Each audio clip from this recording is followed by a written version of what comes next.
Greetings and welcome, everybody, to this week's episode of UC Weekly News. Not that many left to the end of the year. We got some exciting things coming up for you. This is going to be our analyst expert CES preview, and I've got some really awesome people joining me that I really appreciate. I'm going to ask them to introduce themselves first and tell us who they are and what their specific take is on CES 2026, which is coming up. So, Doug, why don't we start with you? You're first on my screen. Hi, I'm Doug Mohney. I'm currently editor-in-chief at Fiber Forward Magazine. In addition to that, I have a kind of a Jekyll and Hyde relationship. Not only do I talk about fiber, but I also talk about satellites and space issues. So that's me. That's you. Avi, you're next. Tell us who you are, what you do, and what you're looking for. Sure. I'm Avi Greengart with Techsponential. I'm a analyst that covers the devices side of the equation for both consumers and end user enterprise. So CES is one of my biggest shows, and every year it gets more and more packed, and every year my participation seems to shrink down to client meetings at the Venetian and the Wynn. There's going to be an awful lot going on this year around automotive, around digital health. Of course, AI, whether some of that is real AI, AI washing, putting the word AI in front of everything like they use the word quantum in Ant-Man movies. We'll see. But there's a lot of silicon announcements and new PCs that are going to be shipping. So you're going to see a lot of behind the scenes battles between Intel, AMD, Qualcomm, MediaTek, and NVIDIA, all sort of circling around the concept of what is an AI PC? Where are you doing your AI workloads? Is it in the cloud? Is it on your desk? Is it on your phone? Does anybody care? We'll see. Avi, thanks very much. We'll have to talk about what's going on at the Sphere this year as well. Yep. Tim Albright, it's your turn. Why don't you tell everybody who you are, what you do? My name is Tim Albright, and I run AV Nation. We cover the pro AV side of all things technology. And for me, this is really the jump start of the year. The first pro AV specific show is ISE. It happens about a month after CES. So CES is a really great primer for that show, but also shows us what's coming down the pipeline. Everything from Eureka Park to displays to UC technology. And as Abby said, all things AI. And finally, Deborah, why don't you introduce yourself? Hi, I'm Deborah Weinswig from CoreSite Research, and we are a global research and advisory firm. We really focus on the intersection of the consumer and technology. Increasingly, we focus on real estate, so like where it happens. And going back to how that kind of all ties into what we're looking at CES this year is, right, kind of AI in the physical world. So think about robotics, right? Autos, what's happening and how's the consumer engaging? And I would say that as a prelude to that, right, of course, it's all about AI. But then if we think about the next step, how is the consumer engaging and what are they looking for that they haven't found yet? And so I think we're going to see a lot that's new and what's next. And that's what I'm really excited about with CES this year. So this year, AI is the big deal. And, I am doing quite a bit of productivity increases with AI, but a lot of people are slapping that crayon AI in front of their name. Are we going to come out of the show with an understanding of what's real, tangible AI versus the AI washing that you talked about, Avi? No. Maybe like three or four more words. Okay, a little more.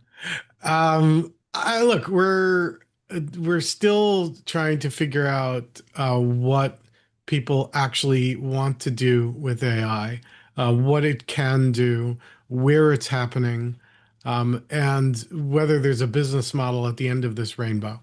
So, um, I think we're going to see a lot of actual useful AI features. I think we're going to see a lot of numbers thrown around about how much capability, how many tops, how many tokens you can generate on device, especially in some of these new laptop chips. And it's exciting. It's also scary, and we'll see At the end of this, whether we have anything specific that we can hang our hat on and say, oh yes, this was a major watershed. But I don't think so. I think it's really this is a continuum. AI is a technology. It's getting baked into everything that we do, whether it's a phone, whether it's a TV, whether it's an editing experience. All of these things, productivity, household chores, literally all these things have AI as a component. And we're still at the point where it's new enough that everyone has to say AI in front of it, especially since Wall Street seems to value that. We haven't gotten to the point where it's just sort of, yeah, this is how the world works. And CES is really a good place to spot trends. It's not necessarily where you're going to see the next big thing. That tends to happen more in vendor events where someone comes up with something exciting and wants to show it off all by themselves. Whereas at CES, you see where the industry overall is making its investments, whether that's, hey, there's a new thing called an iPhone. We're all going to make accessories for it. There's a new kind of display technology. We're all going to make giant OLED TVs. Or AI is actually impacting our daily lives and how we use tech. We're going to put that in glasses. We're going to put that in robot vacuums. We're going to put that in your phone, in your PC, in your refrigerator. And you're going to see that all at CES. And car. Deborah, what do you think about CES this year? We feel that about every 3 years, it's really good, right? And it's kind of you're mentally kind of leapfrogging where you've been in the past. And if I think back to last year, right, when Jensen Huang talked about, right, AI in the physical world is LiDAR. Well, I know LiDAR is a topic that I've leaned very heavily into for a lot of supply chain and logistics reasons. And so, but to start to like, and once again, it's a tiny little sliver of one right, like press conference, one event. And I was like, that helped me. Was that a leap? I don't know, but it was a different way to think about something I've thought about a lot already. And, it goes back to, right, we were looking at like pool cleaning, but also like not just pools, right? If you send some of these like robotics out into the ocean, right, you can start to like clean the ocean. And I don't know, there were like little bits and bites of things that I truly either hadn't thought of it that way and I knew the application, or, right, so going back to you had pool cleaning robotics and now you can go out and clean the ocean. Had never thought about that. I know LiDAR, but to think of it as like AI in the physical world, that's a different way to think about it. So last year was interesting. I feel, I mean, I don't know, David, what you think, but for this year, I feel it's going to be maybe like an inch forward as opposed to even like a foot forward. Well, I think, being very loose here, I think our job in attending a show like this is to sort of run a comb through the wet hair and see what's going to stick on the head and what's going to come out. How do you separate the hype from the reality? And if I go back 3 years, we were talking metaverse. Everybody put meta in front of their name. And, I never got my Or their 5 whole second. name. Right, and their whole name. I never got my 5 second movie downloads from 5G on my phone. That was a promise I'm still waiting for. That goes down, with the Jetsons flying cars and the jetpacks. But we have to be the people, the tip of the spear saying, you know what, this metaverse thing, I get it. I like the idea of linking things together, but you know what? Let's call BS on that one. And I think we're at that point now with AI. AI is real. There are, if you use it correctly, which most people don't, but if you use what we have nowadays correctly, it can really be something to help you be productive in a way that never was before. My writing using AI, and I author it. I'm not having it write, but my using it as part of the process. I can write, something that would take me 3 days down to an hour, and have it be just as good and just as correct because I become the editor, and I give it the initial format. So, but there's going to be a lot of AI washing this year. There's Yeah, going to be look at this, look at that. I've had 9 emails this week only on the media list from companies that say it's their chip embedded that's going to make everything work. Would I like to see a demonstration? A demonstration of what? A chip? You're going to give me a magnifying glass and look at it? That we have to come back and say this is what's real this year, and this is just kind of spin. Yeah, I will say, I'm glad. I feel like this is like group therapy. It's I usually feel right like about this time because it's almost the 15th, right? Monday. And I usually get really excited. I mean, I get like I can physically feel how excited I am to go to CES. And I'm a little worried actually that I don't have that kind of swagger in my step.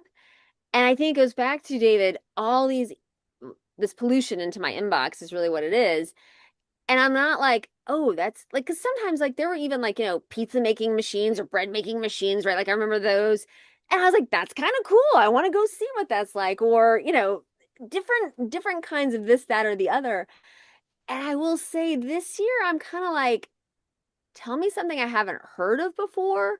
Doug, this is what your 20th CES. You've been going many years. I've stopped counting. I just Yeah, go, oh, a lot. a lot.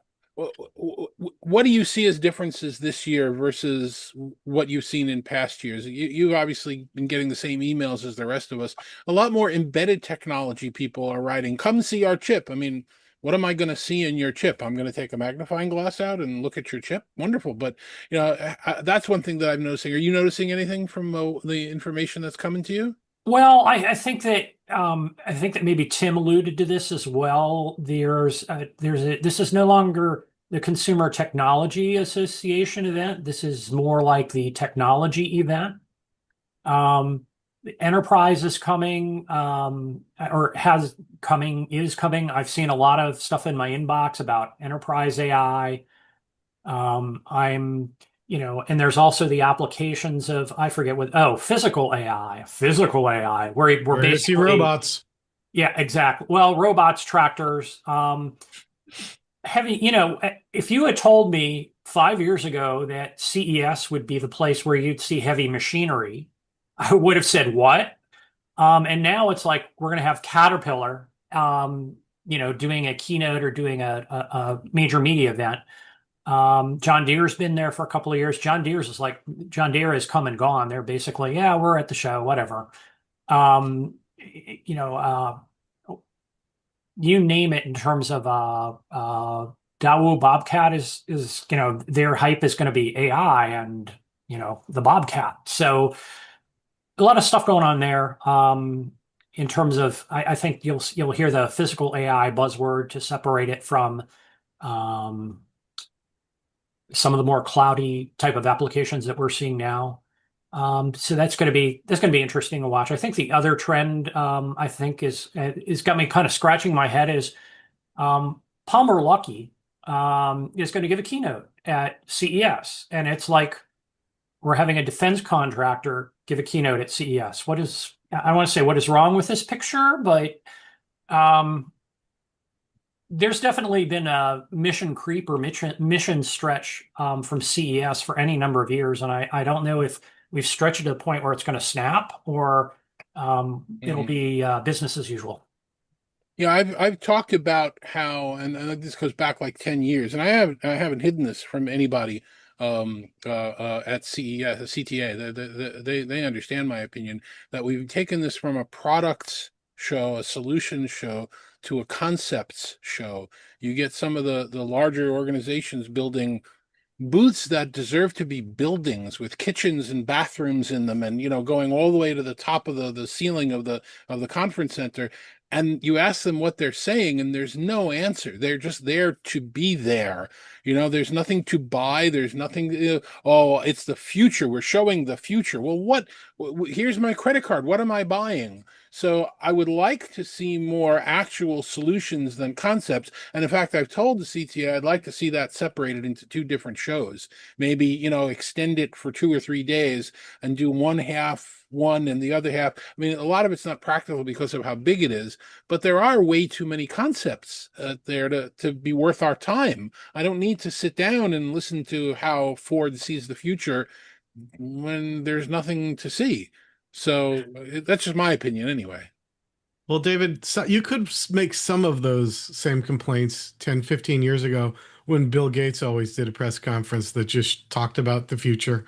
Where I do agree with you is that mobility seems to have taken over so much of the show, in the West Hall especially. It used to just be part of the North Hall. Now it's the North Hall, West Hall, and And by the way, all the halls are open this year, so this is going to be we're yeah, the no, first this is show going to to be go look huge. at the new This is rebuilt space. this is going to be a huge show. And the mobility specifically around automobiles and electrification and the softwareification of the car, or the construction equipment. I'm going to put Um, I'm going to push back a little bit about this is going to be, well, it's going to be a huge show, but I think there's going to be a decline. There's going to be some impact of some macro policies, i.e., tariffs and immigration controls. Um, you know, I was listening to the CES virtual press conference yesterday, and anybody who's listened to the propaganda, excuse me, information over the past 3, 4, 5 years, every year it's like we have more vendors, we have more attendees, we have more space than ever before. You didn't hear that. You didn't hear any sort of, yeah, we're breaking records this year and we're going to have more vendors than ever. Um, Instead, there was talk from uh, the head of Kinsey. CES. He's talking about, well, yeah, Gary. we visited more international places than before, and I was just in Hong Kong and Canada, and promoting the show, and it's like, ooh, Hong Kong and Canada, yes, big technology powerhouses. You're going there to promote the show. What's wrong with this picture? Yeah. well, the participation of Chinese vendors has been tailing off since 2020. Well, the entire South Upper Hall were Chinese manufacturing last year, and I don't know how many of them are going to be able to get into the country or will even want to. So it's going to be interesting to find out. We won't know till we get there.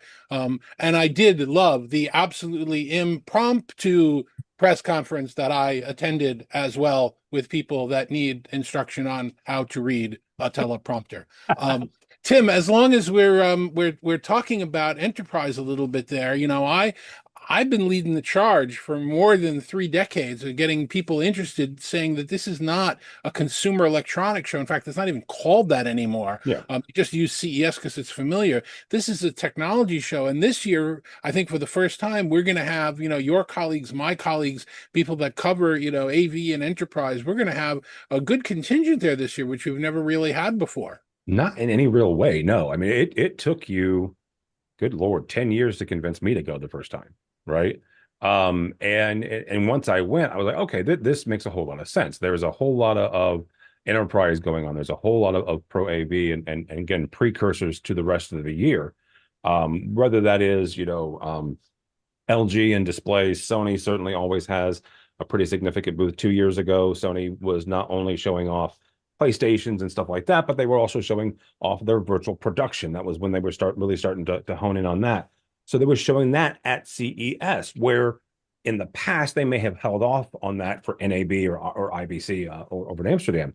So this show really is kind of a kickoff to all things technology for the year.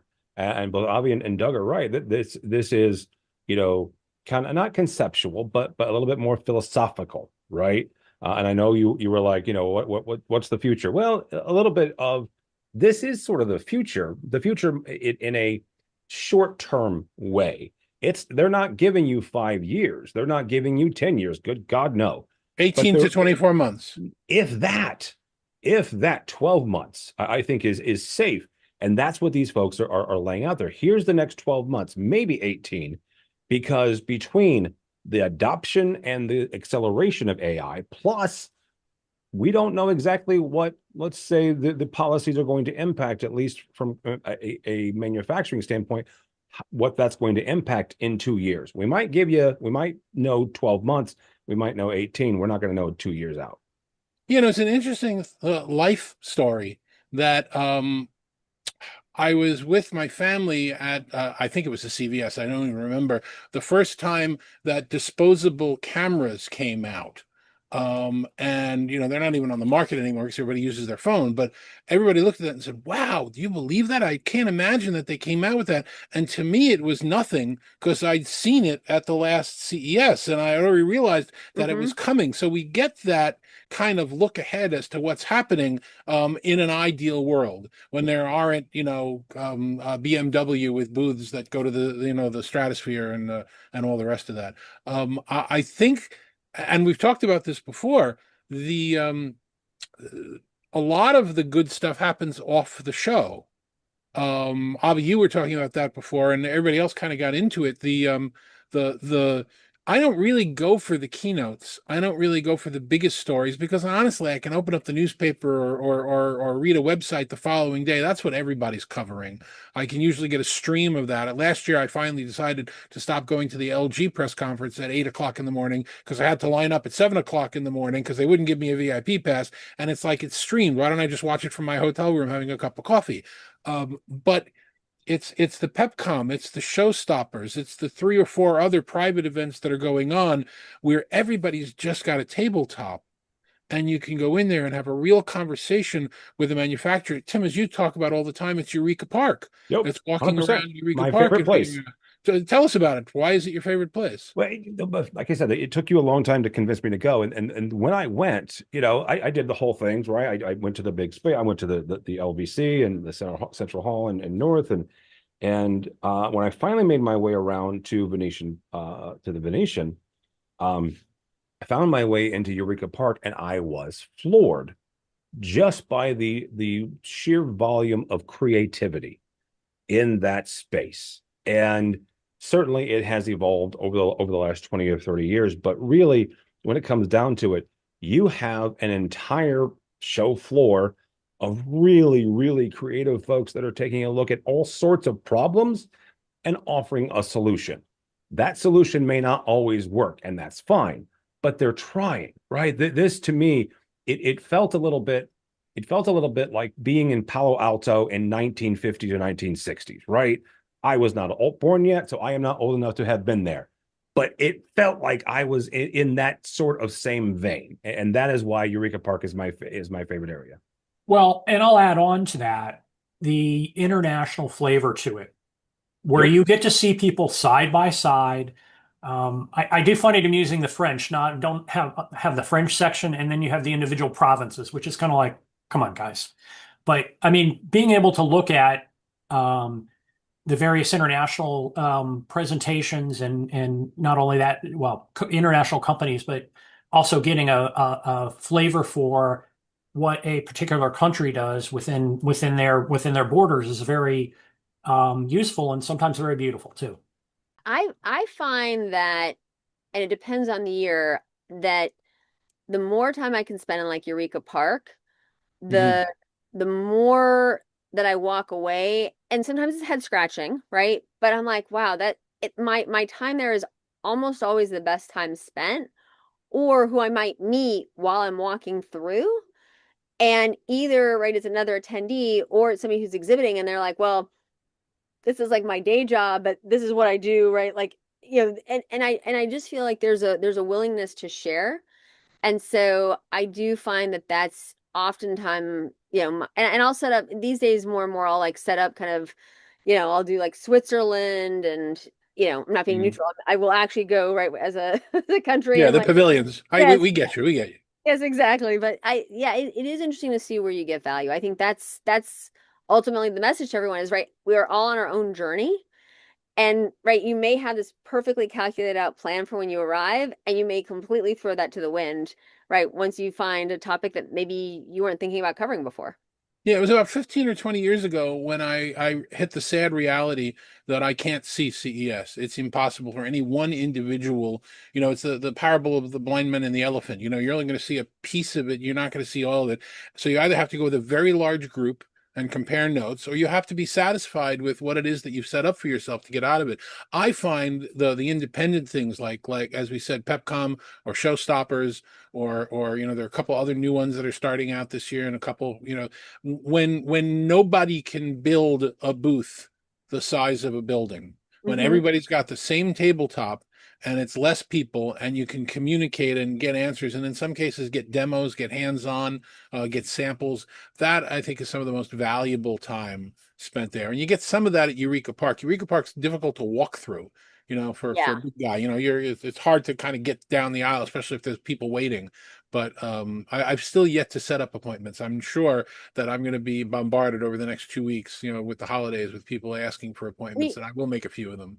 we just actually sent out, so we have this kind of Tech 25 of the 25 different technology companies that we cover.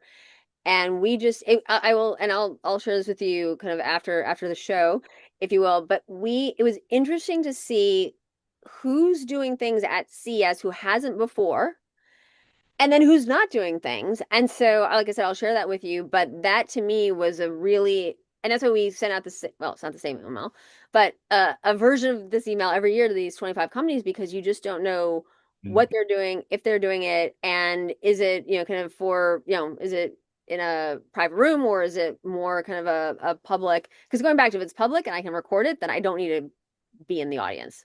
So let's talk about. I don't want to use the term tips, because it's not like there's like 20 people going to the show. The last couple of years, we've had something like 150,000 people in town, and it certainly feels like it, especially if you're ever on one of the buses, and don't do that.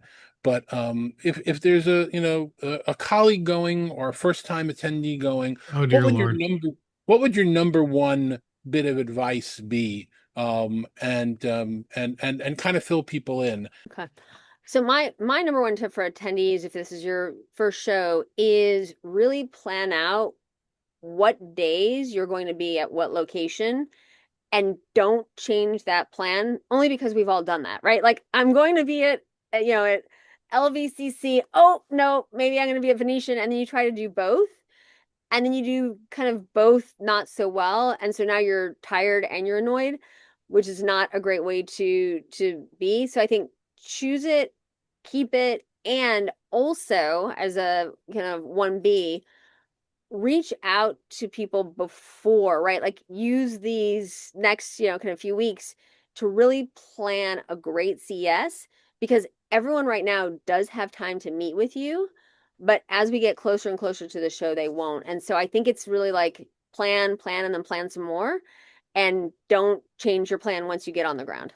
Doug, what do you think? Travel light. I've gone from carrying a backpack and to basically carrying a cell phone and carrying a spare lithium battery, and that served me well for the last 3, 4, 5 years. But travel light, because I don't. At first, I was laughing at people, because when Fitbits came out, everybody was bragging about how many effing steps that they had per day, and it's like, that's not the point. The point is that you're going to be walking a lot, and you need to manage your energy rather than just like trying to see whether or not you can beat the step count of everybody else there. Because you're going to easily do 3, 4, 5 miles a day. I want to get Avi's and Tim's thoughts as well, but you raise an interesting question that I have in my own mind. When I would go to a show like this, I might be meeting clients. Yeah. I might be meeting colleagues. I might be, I am recording video. Tim, thank you for the platform, and I record a lot of other video as well. But I used to wear a sport coat, and either nice jeans or decent slacks, and I'm getting to the point where I'm wearing a polo and cargo pants, and I don't really care anymore, because I don't think it matters anymore. I mean, do you agree with that? Do I need to, look special, or are we just all realizing that this is a marathon, and, the way we're sweating is just the way we're sweating? No, you should wear cargo pants so you could carry your spare lithium battery. Fair. Your large spare lithium battery, not the small one. I would argue that at least in my world of analysts, dressing at least reasonably well is actually important, because I am meeting C-level execs. The sport coat, no. But some sort of incredibly comfortable shoes. Whether that really can be sneakers, people will understand.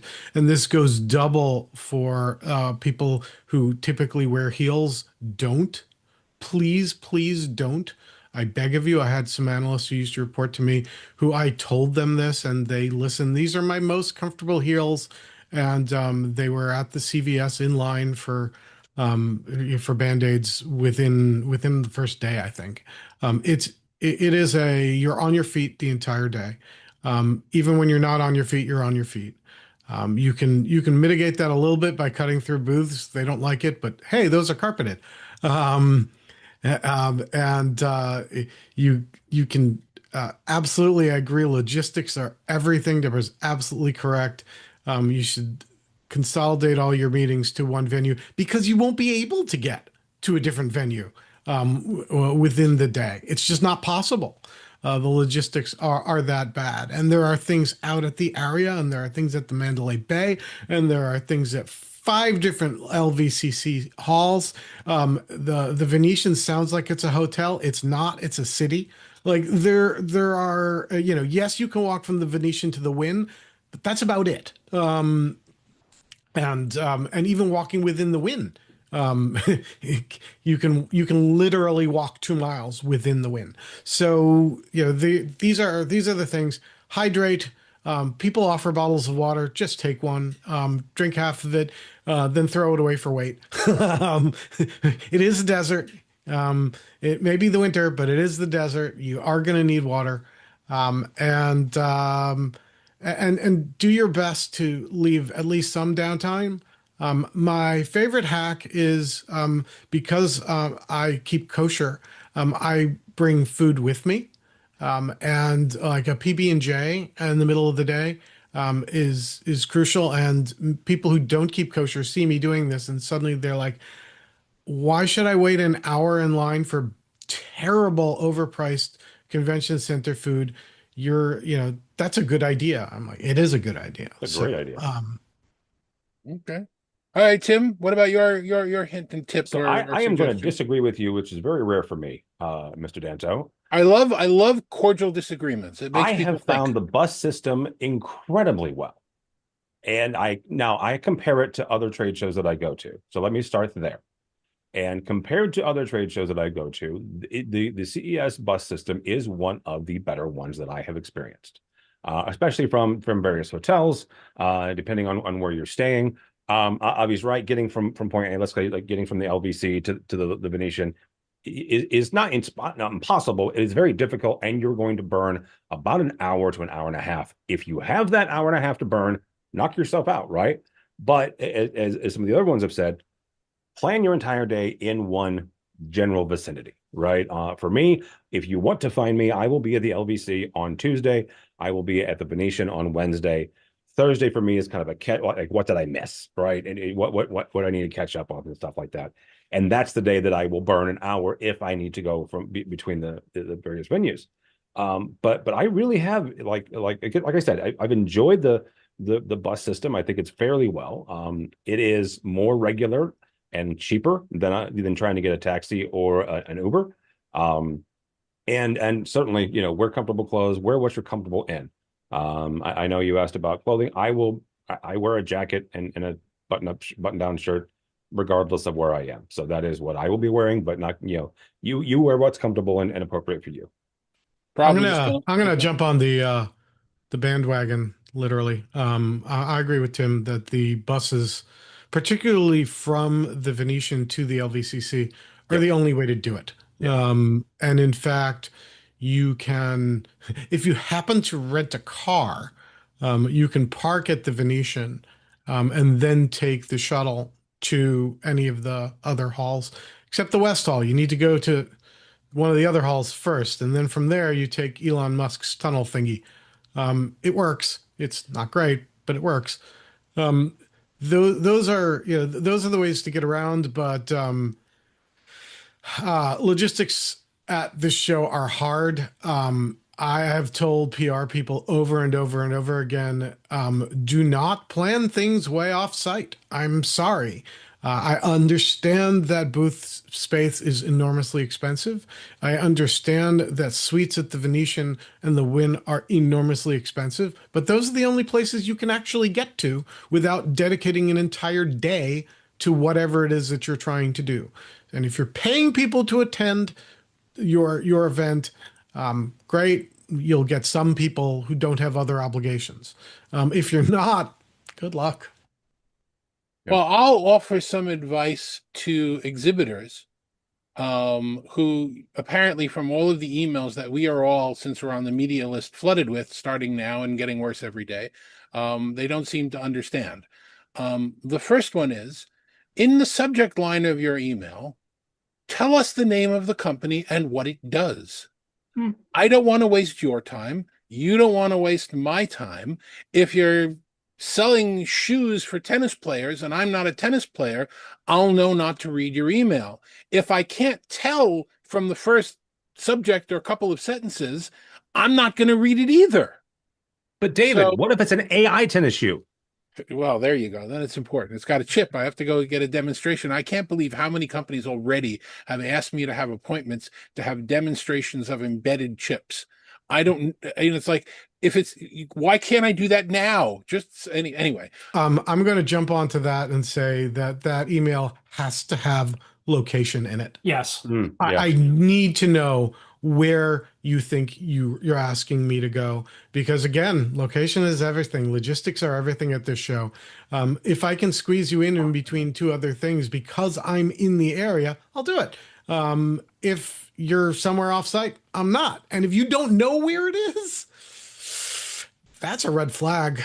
Yeah. Yeah, I've come to the point where if somebody's telling me that they're roaming or they're going to meet me at a coffee table or somewhere else, and I'm like, well, maybe we shouldn't meet after all. If you're not, you're not going to be serious about having a presence there. And I know that's kind of snobby of me, but at this point, it's just like, it's efficient. No, it's your time and their time. Well, and the other thing is, if it's this informal, well, why don't we do a pre-brief? Why don't we do something under embargo?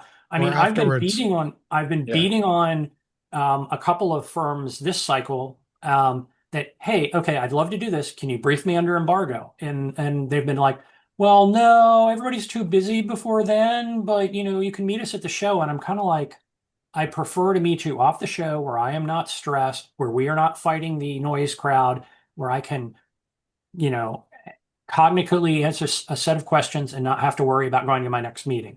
And for a lot of these quote unquote professional PR firms, it's just like, no, I gotta have you meet me at CES. I gotta make my quota or something like that. It's just like, Jesus. All right. So continuing with the advice that I was going to give, the second piece was, if you're going to the show and you're getting a table at an event or a booth on the show floor, make sure that there's somebody that's staffing that location that can talk on camera at least somewhat intelligently about why you're there. I actually walked up to an organization that had been showing their wares at the show for something like 20 years last year and said, is there anybody on camera that can just, give me a minute or two about what's going on so I can share it with my viewers? And they answered saying, I'm sorry, there's nobody at the show right now who's authorized to speak. Why are you there? Why are you at CES? No one there? No one is authorized to speak on camera. Why are you at a media show? Well, at least we have people that can speak, even if not on camera. I mean, Dave, you go back, you remember the days of booth babes where you just had very good-looking women, and as we got more progressive men, going, and it's like, but yeah, okay, tell me about the product, and then they get the blank face. So. Well, we've been around and around on that issue for a very long time, and I think we're in a better place than we ever were. But there's always segments that pop up that don't understand, the current culture in the world. So, and then the last piece of advice, the third piece of advice that I will give to people that disagrees with all of you about the concept of renting a car. As you guys know, I do rent a car, not so much for during the day. And logistically, that's a nightmare as well, because you have to figure out where you can park and then take other transportation during the day.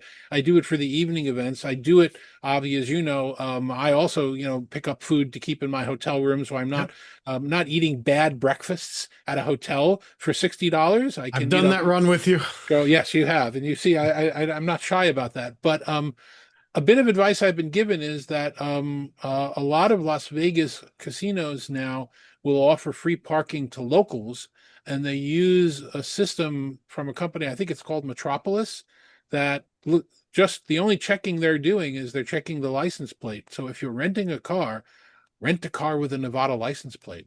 There you go. Plus it's getting free parking. Now that was just told to me by a local last week, so I'm very when I was there for LDI, but that's something I have to think about. You're far braver. You two are far braver men than I. I've given up renting cars. It's just like Uber Lyft is the way to go. Yeah. In many cases it is, and one does not replace the other. And thankfully I no longer work for a large Fortune 500 company who wants to know why there is a Lyft receipt and a rental car receipt, and it's because that's the most logistically smart way to do it in this particular circumstance, and that's just the way it is. So all Yeah, good. take the monorail, but not to get there or get back. The monorail is great if you're in the middle of the day. It is so badly oversubscribed at the beginning and end of the day that it's basically pointless. Mhm. The buses are actually a better value, especially since sometimes even if they're on a route and the route isn't starting for another 15 minutes, you can sit down on them. Mhm. So I think monorail management has gotten better though. It was very bad when it initially kicked off. Last couple of years, I've been able to get on and off the monorail. Well, to get to the venue, I haven't had any issues. The other bit of advice that I will give to exhibitors, and I don't know why this one's so hard. I guess the advanced companies know this, but a lot of the newer ones don't. The show opens on Tuesday and ends on Friday. Mhm. The media is there typically as of Saturday night, Sunday. Typically, use the media days. If you would like to make an appointment with me, we're all at the Mandalay Bay. There's plenty of spaces. There's media interview rooms that you can book. Show up on Sunday and Monday and use that time to provide your news, because that's when we would like to fill our schedule. I don't want to have to make an appointment at your booth at 12:30 because I don't know if I'm going to be able to get to your booth by 12:30. I'll try, but use the media days. Yep. and I'll piggyback on that and say use Pepcom and Showstoppers. Oh my God. Yeah, I totally agree with you. 100%. The do not, however, expect me to set an appointment with you at Pepcom. That way lies insanity. Have you ever been to Pepcom during CES? Clearly not. But it Pepcom is this year is at Paris because there is no Mirage anymore. Yeah.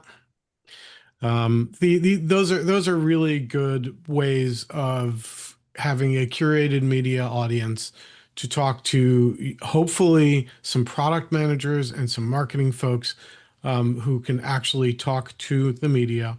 It is crowded, it is loud, it is not free, but it's actually a really good way of getting your message out because there's just no way I'm getting to the South Hall or North Hall or West Hall this year. And so if you have a table, I'll get to it. In fact, I prioritize Pepcom over non-client evening events. That's actually a question. I mean, that's actually a question I was going to ask you, because Lenovo is doing a big shindig at the Sphere, which conflicts with at least the start of Pepcom, and perhaps conflicts with longer, because they said they're going to have a special guest that they haven't announced yet. Are you going to completely ignore Lenovo and No, I'll be at Pepcom? the Sphere. So I said non-client. Non-client. So what we're saying is we're all going to be at Pepcom late this year. We are all going to be at Pepcom late this year, and if Pepcom is smart, they will extend the hours. So this is funny. So last year, well, funny and not. So last year, right? Like we all waited in line. We got our Sphere ticket to go see the Delta keynote. So nothing makes me nauseous. Nothing outside of sometimes VR. So I'm in the Sphere and I'm like getting my, I don't know, soda and like a snack. And so I go to sit down. I'm like, I'm a little chatty. So I'm like talking to people, right? Like, yeah, because you're like, oh, what did you see that was interesting? I mean, it's not anybody I know. These are like my CES friends, right? And as in I met them 5 minutes before. So I go in to sit down and I'm like holding on for dear life to the railing. And I'm like, okay, I'm like in a giant VR. I'm like, I've got to like back up And so I took a photo and I left. And actually on my way out, I bumped into this group of people. It turns out the woman and I, she going back to Metaverse, she was very big in Metaverse, and that's how I knew her. And so we talked for a while and this, that, and the other. And we ended up having one of my better conversations, herself and two others at the Sphere. And that will be my one and only time that I ever go to the Sphere. So the decision, but I actually think there's some other things that are interesting, right? Samsung's moving everything over to the Win, right? So they're not going to have a presence at LVCC. Really? I didn't know that. And so I heard from CTA. So I know it's Okay. correct. I'd heard it through the grapevine from Samsung, but then hearing it from CTA, I'm like, But okay. Samsung last year, their you can't even call it a booth. They were literally wall to wall in the central hall. You couldn't get to the back of the central hall unless you walked through the Samsung property. So that's all going to be gone this year? Yep. And then they always had, right, like I don't even know what you want to call it, over at Caesars, right? They would have a separate, right, you could go and see. It was actually one of my favorite things to do. You get like the little black, right, like kind of, you know, visitors pass to get in. And I would be over there for 3 hours because I would like suspend reality, going back to what was the now and what was the next. And I felt like I learned a lot culturally about the company that really helped me understand the core of what they do and why they do it and what makes them so special. And the fact that they also took time with, like, it would usually be me plus one other person, that really changed how I thought about the company. And so I think what they're trying to do is to take the LVCC experience and that kind of Caesars experience and marry it. And so that's going to be over at the Win. So you start to think about, right, that's a major difference, right, in terms of how we're going to build our schedules. I didn't hear CES unveiled in that list. So CES Unveiled is not my favorite, and it's not because of the timing. The timing is great. It's on Sunday afternoon rather than one of the evenings. The problem with CES Unveiled is the companies that go there, I guess, couldn't get into Pepcom or Showstoppers, and because those are sold out. And the quality of the companies that you meet is low. There isn't as much going on at the time, and so it tends to get oversubscribed with media very quickly. And so the signal to noise ratio at that is much lower than at the other two events. I find that Pepcom is usually the highest number of high value companies, but it's very, very crowded. Showstoppers has a large portion of high value companies and is a little bit less crowded, so sometimes it's a little easier to make your way around and get time with the ones that you want. And Unveiled is at the bottom of that list. I wish it wasn't. We used to get the Peach Pass after attending the Trends presentation from CES. So we'd probably have about an hour in Unveiled before the masses show up. And I wouldn't be quite as harsh as saying it's lower quality companies, but generally, Avi, I agree with you on that. It's not as useful a show as Pepcom or Showstoppers is. Well, the interesting thing with CES Unveiled is that they've brought in more international presence than you would see at a Pepcom or a Showstoppers, number one. And I'd say that number two is that my frustration is in part with CES Unveiled. They're not as exclusive as they'd like to think because Unveiled is supposed to be their new products. And I'm seeing the same magical drink mixer or ice cream mixer or AI toothbrush that I saw like 3 and 4 years ago. I mean, come on, man. It's like, the same toothbrush has been innovating for the last 5 years. And it's just like, at that point, you're just like, what's going on here? It's just like, I get you want to need to take their money, but at the same time, if you're going to use this as an exclusive showcase, you need to start tossing some people out. Yeah, no, I hear you. And I was going to say the toothbrush before you did, but you didn't do it. Gentlemen, how can people reach out to you, and ladies, how can people reach out to you and find out more about what you do and where you are? Doug? dmohney139@gmail.com is the best way to reach me. Avi, how can somebody find out more about what Techsponential does? Well, you can go to techsponential.com. I also have a consumer-facing devices site I just spun up called devicesview.com. And you can see me on all the socials at Greengart, my last name. Thank you, Avi. Tim? Yes, sir. You can find me on aviation.tv or connect with me on LinkedIn. Deborah? Deborah Weinswig at coresight.com. You can go to coresight.com as well. I'm very active on LinkedIn and also on X. That's it for this week's episode of UC Weekly News. We will see you at CES. If you don't hear it from us at any other time, happy holidays. Spend time with family. Have some meaningful moments. Thank you, everybody who joined us. We'll see you on next week's show.